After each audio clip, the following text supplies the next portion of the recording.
Welcome to Bed Crime Stories podcast. I'm your host, T. Happy Friday. I hope you're having a great day. Okay, I want to riff this off pretty quickly because it's been an incredibly long day, but I want to get the video out. So if I make a few mistakes, you'll understand, I hope. Do me a favor, please like, share, and subscribe. Yesterday on the YouTube channel, It's a Criming Shame, Lilly and Jack Sullivan's paternal grandmother, Belynda Gray, appeared on the panel. Belinda is the mother of Lilly and Jack's biological father, Cody Sullivan. Cody opted to remove himself from Lilly and Jack's lives back when Malehya Brooks-Murray decided to leave the relationship. Malehya, you may recall, is the mother of Lilly and Jack. Belinda remained in Lilly and Jack's lives until Malehya hooked up with her partner, Daniel Martell. Once with Martell, Malehya stopped bringing Lilly and Jack over to see their grandmother, Belinda. What we think about Cody Sullivan staying away from his kids is somewhat irrelevant at this point, and Cody's choices are not Belinda's. I, for one, applaud Belinda because as soon as she heard Lilly and Jack had disappeared, she turned up at the Martell property the next day to help search. Also, she's been advocating for the kids on Facebook and on YouTube and for the truth about what happened to them. And she's been very complimentary about Malehya, making it known that when she was with Cody, Malehya was an exceptionally good mother to Lilly and Jack. She was very meticulous. She kept the kids clean and well cared for. Sounded like she kept the home in order. And Belinda is really the only person filling in the gaps about Malehya and what she was like a few years ago versus what she seems to be like now after being in a relationship with Daniel Martell and living with him and his mother, Janie, on the property along Gairloch Road in Lansdowne, Nova Scotia. Belinda is worried sick about Lilly and Jack. She's expressed her fears that the children may no longer be alive, and she is begging all parties involved to start speaking up and telling the truth. I want to share the highlights from a 5-hour plus show, and the highlights are what Belinda shared about her experiences when dealing with Malehya and Daniel Martell after the kids went missing. Also, Darren Gettys showed up on the panel after the first hour and a half, I think, maybe 2 hours, so I'm going to share what he had to say too. Belinda went to the Martell property 3 times. She drove there first with her sister on Saturday, May 3rd, 2025, the day after Malehya reported Lilly and Jack missing. When Belinda arrived that day, the authorities were not all on the property. They were supposedly on another nearby road. Daniel's mother was in her trailer, and her large dog was barking nonstop and would not cease barking. Daniel's brother, by the way, Justin, it turns out, does not live on the property. You may or may not already know that. He lives in Salt Springs, which is about 12 kilometers or 7.46 miles from Lansdowne Station. It, too, is in Pictou County. Daniel agreed to speak to Belinda the second time she went there. I've kind of got this a little bit out of order. That second time was when Malehya had already left Daniel. I will get to that later. I kind of got out of order here. Well, let me jump to it anyway. So the second time she went to the property was on May 18th. Daniel agreed to speak to her, but he told Belinda that he wanted to chat down the driveway. So I don't know if he wanted to be out of earshot of his mother. It seems weird that he wanted to talk halfway down that driveway. He told Belinda that he believes Malehya already had a lawyer in place on the day she blocked him and left him with her mother, Cindy. Belinda was somewhat disturbed when Daniel told her word for word the same information that he shared with the media regarding what he did and where he searched on the day Lilly and Jack were reported missing. That his wording was identical rubbed Belinda the wrong way, and it makes you wonder if that is a made-up narration, a made-up story that Daniel has memorized. Belinda also noted that Daniel Martell tends to talk about himself most of the time, what he's done, where he went. He doesn't talk about Lilly and Jack. He doesn't share their good qualities. He doesn't really show an emotional connection to them.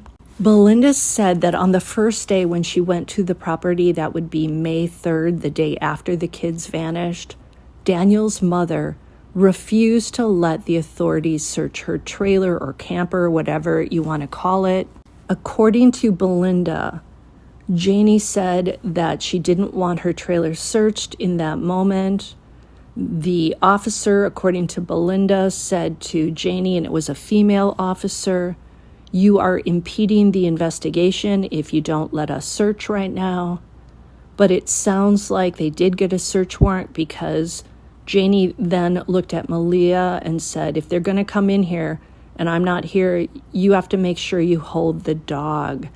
And Darren Gettys later said that Janie's big issue was that she was worried about the dog, worried that the dog might bite the officers, and worried that the dog might get hurt.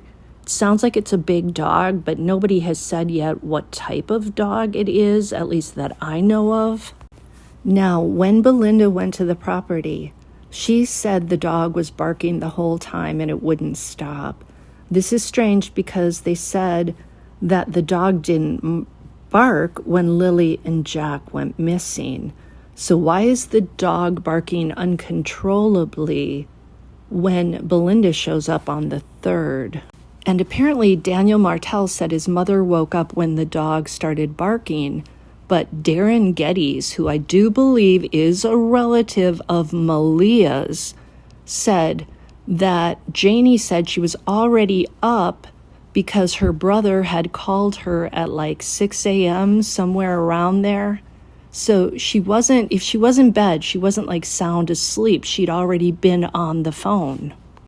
Now, back to Belinda. When she went inside Malehya and Daniel's trailer on May 3rd, she said that Malehya's grandmother was there, as well as a lot of other people.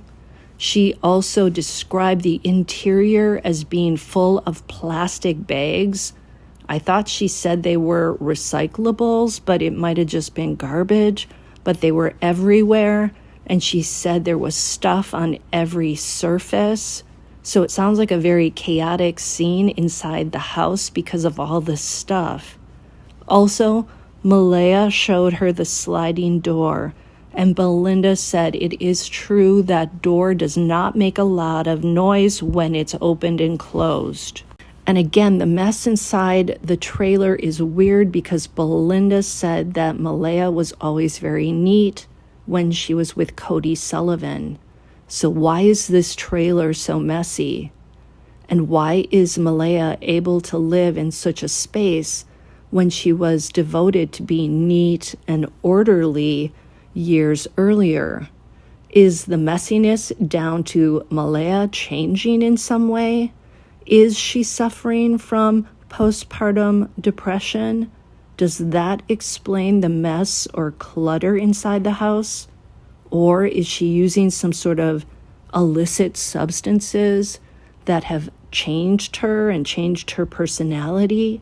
Or is Daniel Martell the reason the house is so cluttered?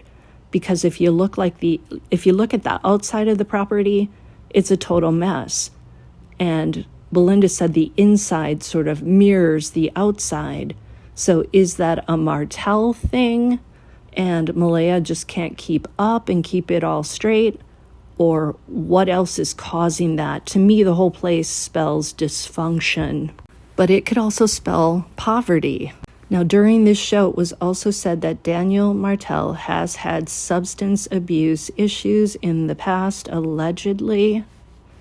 People on the panel were discussing the theory that maybe Malehya sent Lilly and Jack to live safely somewhere else, and that the kids are currently safe and sound somewhere with other people. The people were saying, though, if Malehya really has a lawyer, the lawyer should have been encouraging her to fess up at this point, even if she's in trouble, say where the kids are. So the fact that she hasn't done that could point to that theory not being true. Belinda was also disturbed that Malehya didn't put up a big fight to get the police to issue an Amber Alert.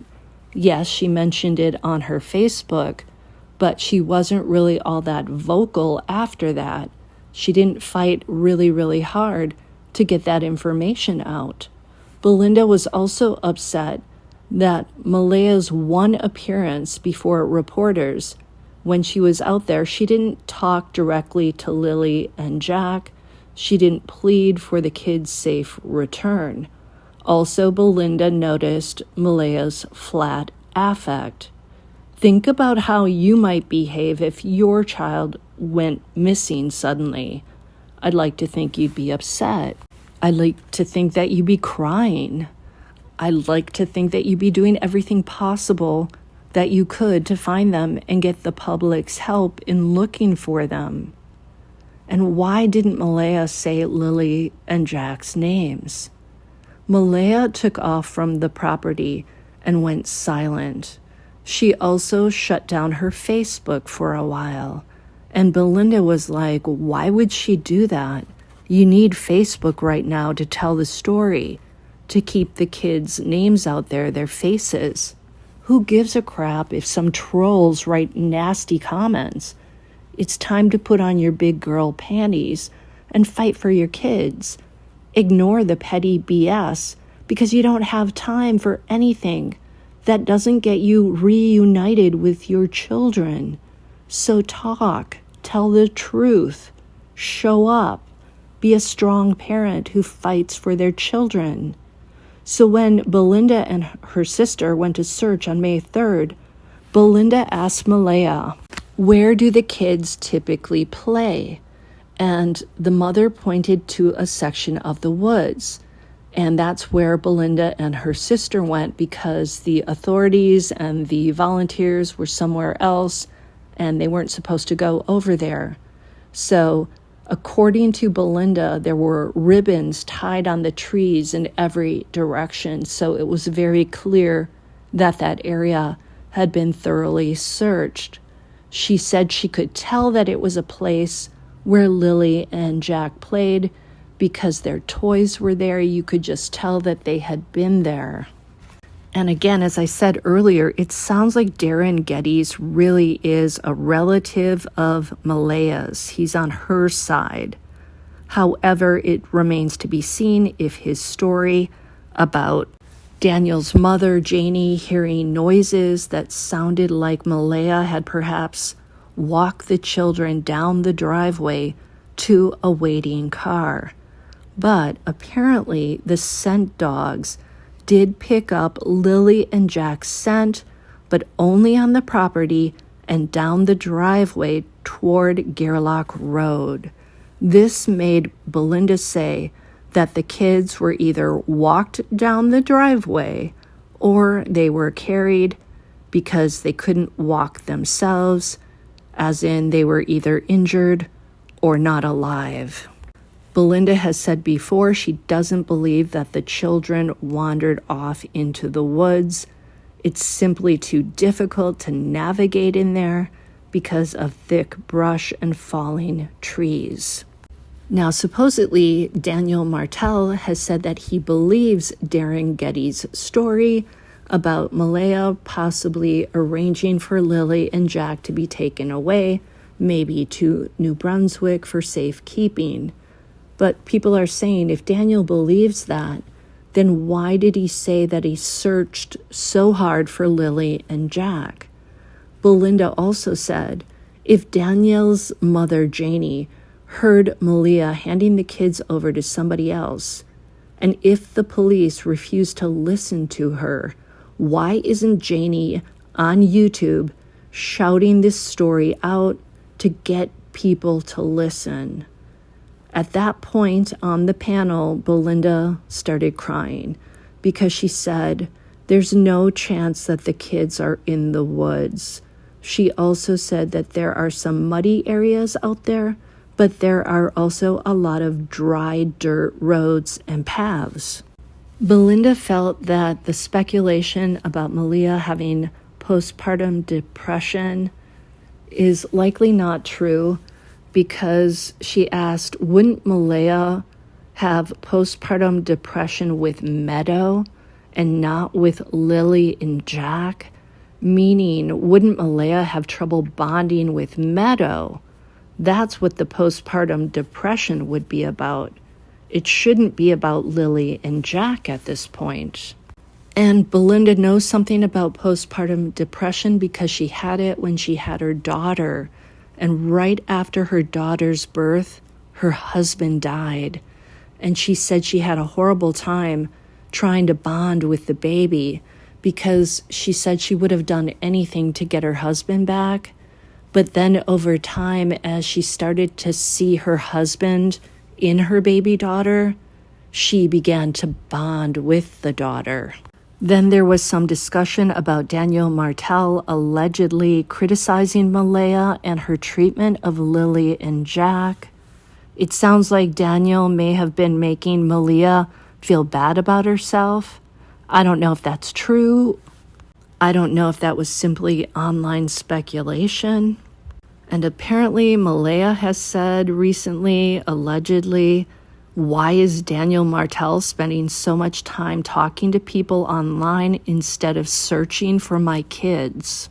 Belinda also said she's upset that Darren Gettys and Daniel Martell say that they know things but can't divulge them. She's like, everybody needs to talk, tell the truth. We need to find these kids. That should be the number one goal. Belinda also said that Malehya has blocked her. She said if Belinda wants to know anything about how she and Meadow are doing, she should contact the RCMP. That would be the Royal Canadian Mounted Police. But Belinda feels that message, it was a text, I guess. She thinks it came from Malehya's mother, Cindy, because that's not the way that Malehya, I keep saying Malehya, I'm sorry, forgive me, I'm tired. That's not the way she communicates. So it sort of sounds like Malehya's mother, Cindy, is not playing nice with Belinda, maybe? And if so, why?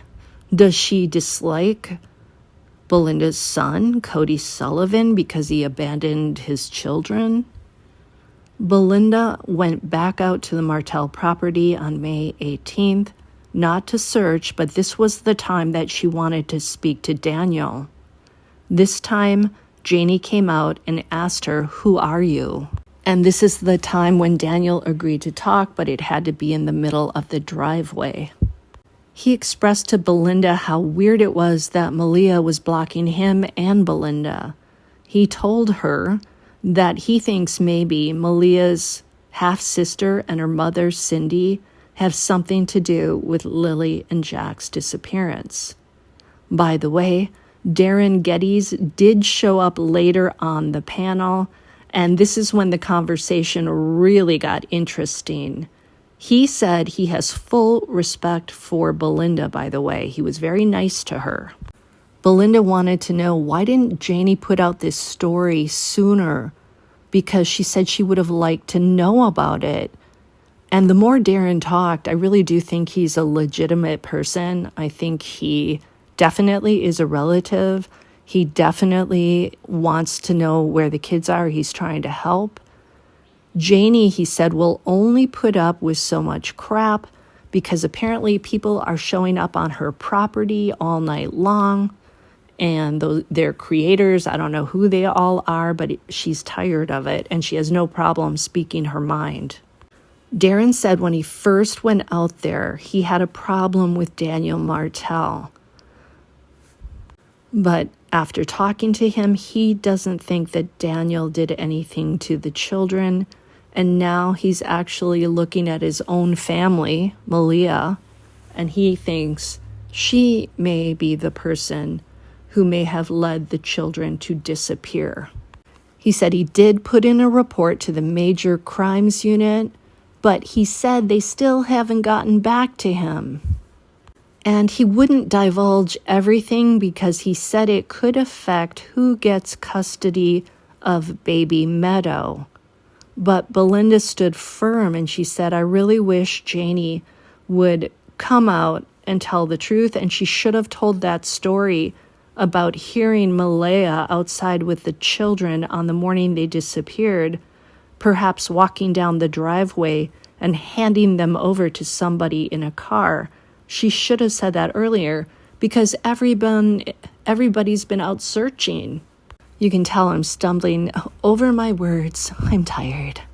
Apparently, people have been offering Daniel Martell's parents liquor to try to get them to talk. That's a little weird. I don't know what that's about. Is this something that happens in remote Nova Scotia? As for the blanket that supposedly was found in the woods, Daniel Martell said that Malehya's family found a piece of a blanket up in a tree, and it was a blanket that apparently had been in the garbage, but the garbage had been torn apart, maybe by animals, I don't know, but it was Malehya's family who found that piece of blanket. Also, according to Darin, Malehya's family are the people who found any and all evidence in the woods. So the undercurrent with all that was that maybe they planted that evidence. Now, apparently, Malehya called the school on Thursday and Friday to report that the kids would not be in school that day. She supposedly called at 6:15 or 6:17 on Thursday. She also called on Friday at 6:18 a.m. Now that is very strange because that indicates she was up. She's calling the school. She's letting them know the kids aren't going to be there. So the kids are alive and well, supposedly, at that hour. Now, why would Malehya keep both kids at home when they both supposedly have some learning issues? If one of the kids is sick, I can understand keeping that child at home. But why would you keep the other child at home as well? There's something about this calling them in sick 2 days in a row that stinks. There's a problem here. That's a red flag. Darin also said he doesn't believe everything Daniel Martell says because he knows that Daniel has been lying, at least in the beginning, for Malehya, because Daniel felt that he and Malehya would still get back together. So he was telling us all some fibs to please Malehya and to protect Malehya, maybe. And Darin said that Daniel Martell told him a story 3 to 4 times, and each time the details were slightly different. Now, Darin feels that Janie is telling the truth, that she has the receipts and the evidence on her phone, and she wasn't sleeping soundly on Friday morning, so her story about hearing these noises isn't so out of the realm of being true. And supposedly Janie gave statements to the police on the first day. Now, somebody named Patty, and I'm wondering if that is Malehya's half-sister, said that she thought that Daniel Martell was abusing Jack because he had some bruises. And they wanted Darin to get involved, but Darin was like, look, I'll come and help you if Malehya calls me and says, get me out of here. But right now, she's in that relationship, so she's the one who decides if she wants to be extricated out of that household. And she never called Darin. And now she's not talking to him. Darin suggested that Belinda and Janie speak to each other. and they think that's a good idea. It sounds like Janie might turn up on this channel. It's a criming shame. We're getting so much more information out of these people than from reporters. You know what I mean? Don't you love true crime online? Please like, share, and subscribe, and I will see you next time on Bed Crime Stories.